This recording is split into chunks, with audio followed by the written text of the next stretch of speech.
What's up, everybody? Welcome back. Hope everybody's having a great day or night whenever you're watching this. If you haven't heard the Chris Paul news, he's likely getting waived by the Phoenix Suns and is going to be a free agent this coming offseason right now. And I think that is going to be a very, very big deal for the Los Angeles Lakers because, put the dots together, Chris Paul, LeBron James, feels inevitable that they're going to end up teamed up at the end of this offseason. Now, Laker fans, do you want to see Chris Paul in a Lakers jersey? Please let me know in the comments why or why not, because I think there is good arguments for both sides at this point in his career. Before I break down those arguments and what I really like about them or don't like about them, if you're new to the channel, please subscribe. And if you enjoy this kind of content, please like the video.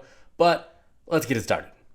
Chris Haynes, NBA reporter, he tweeted out, Phoenix Suns have notified star Chris Paul that he will be waived, making the future Hall of Famer one of the top free agents this offseason. League sources tell NBA on TNT, Bleacher Report, etc.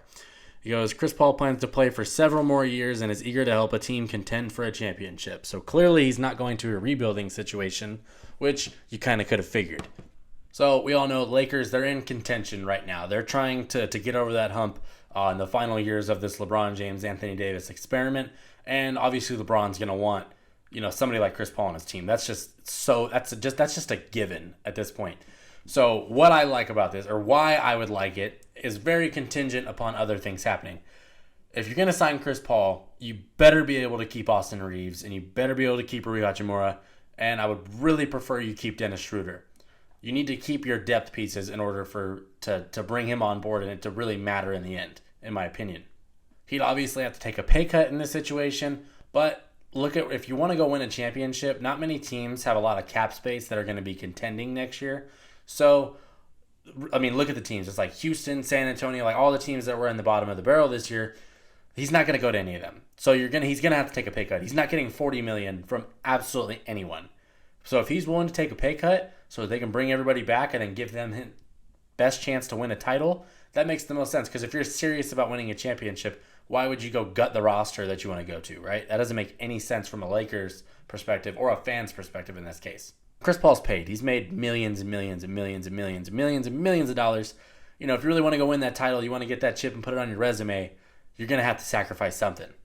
And I think Chris Paul at this point in his career, while he has aged, he still has one of the highest IQs in basketball. He's still a great passer, still elite from mid-range, and still a quality three-point shooter, like 38% on over 4 attempts a game last year. Can still knock down those shots. You just can't expect him to go out there and give you 20 and 10 anymore. That's not Chris Paul's game. But he can go out there and he can, facilitate for Anthony Davis. He can take some pressure off of LeBron James. And I think the ultimate goal is that he's more valuable in the playoffs to the Lakers than D'Angelo Russell might be, just because D'Lo's deficiencies on defense, the shooting being sporadic. You're not going to get that with Chris Paul. He's still a quality defender, especially for his age and his size. But I think a lot of that has to do with his IQ and knowing body positioning and angles and things like that. That really makes him more valuable in when you got to win 16 games in the playoffs rather than the 82-game season. So what I'm saying with that is I think D'Lo might be more valuable in terms of the 82-game stretch, but when it comes to that final 16 that you got to win, I think Chris Paul is probably more valuable in this case. In the comments, let me know if you agree or disagree with that. Now, there are some big red flags that come along with Chris Paul, and mostly his age and his injury history, always popping up at the absolute worst time. For me, he's missed games the last year. He misses games in the playoffs due to injuries sometimes. So his body does break down at really inopportune times. That's fair to say. But if you're trying to win a championship and you're the Lakers, you might just take that risk, especially if he comes on a team-friendly contract. So I could see the rationale behind it. But I do worry because this is a Lakers team that for most of the last 3 years has struggled with injury. LeBron James missed a lot of games this season. Anthony Davis missed a lot of games this season. LeBron James got hurt, was aching throughout the whole playoff run. Last year was the Anthony Davis, LeBron James missing games over and over and over again. Year before that, Anthony Davis gets hurt in the playoffs. So they're really getting snake bitten by injuries, and that you might be adding somebody that has a history of that happening. You get the logic that it probably just doesn't. That would be something that would scare me. So it might not make a lot of sense from that perspective. So if that's why you wouldn't want to bring Chris Paul onto this Lakers team, believe me, I completely understand that point of view. But at the end of the day, they got to win a championship. That's the whole goal. That's the Lakers. That's their MO. And they're not going to sit here and be idle with LeBron James on the team. He's not going to sit there and be idle. I guarantee you, because I think Kyrie's going to end up on the Mavericks personally. He's going to say, go get me CP. Go get me CP.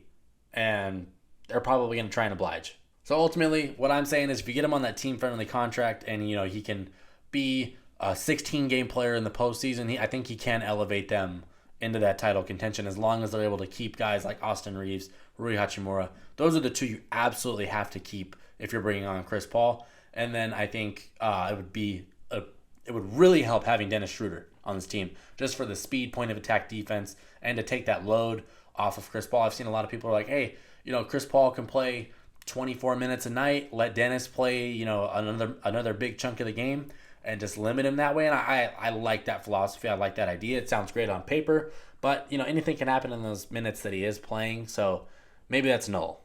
But ultimately, I'm completely off on this idea. If they end up losing Rui or Reeves or anything like that, I think that's a terrible way to do it. But if they're able to keep a lot of this core together and add him in there at a friendly contract, sign me up. I'm all down for it. Laker fans, do you want Chris Paul on your team this offseason? Let me know exactly what you guys are thinking. It's obviously big news. He's going to be linked to the Lakers literally all offseason. He wants to contend. They got a little bit of money. They have decisions to make. And he's great friends with LeBron.